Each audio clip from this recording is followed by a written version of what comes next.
Now before the feast of the Passover, when Jesus knew that his hour had come to depart out of this world to the Father, having loved his own who were in the world, he loved them to the end. And during supper, when the devil had already put it into the heart of Judas Iscariot, Simon's son, to betray him, Jesus, knowing that the Father had given all things into his hands, and that he had come from God and was going to God, rose from supper, laid aside his garments, and girded himself with a towel. Then he poured water into a basin, and began to wash the disciples' feet, and to wipe them with the towel with which he was girded. He came to Simon Peter, and Peter said to him, Lord, do you wash my feet? Jesus answered him, What I am doing you do not know now, but afterward you will understand. Peter said to him, You shall never wash my feet. Jesus answered him, If I do not wash you, you have no part in me.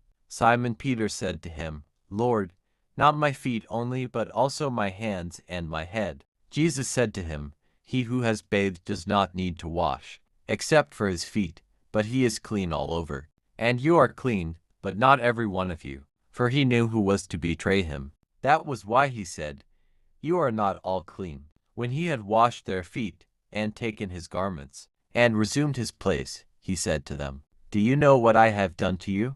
You call me teacher and Lord, and you are right, for so I am. If I then, your Lord and teacher, have washed your feet, you also ought to wash one another's feet. For I have given you an example, that you also should do as I have done to you.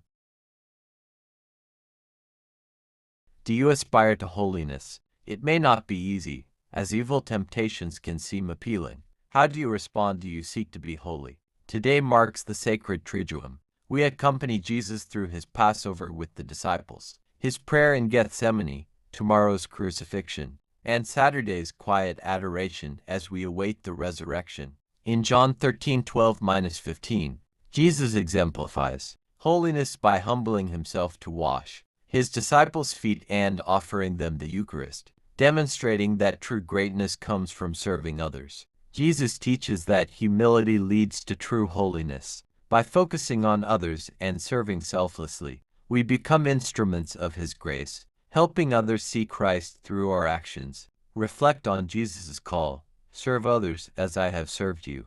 Offer yourself selflessly, prioritize others' needs, and embody Christ's love, especially during the Triduum.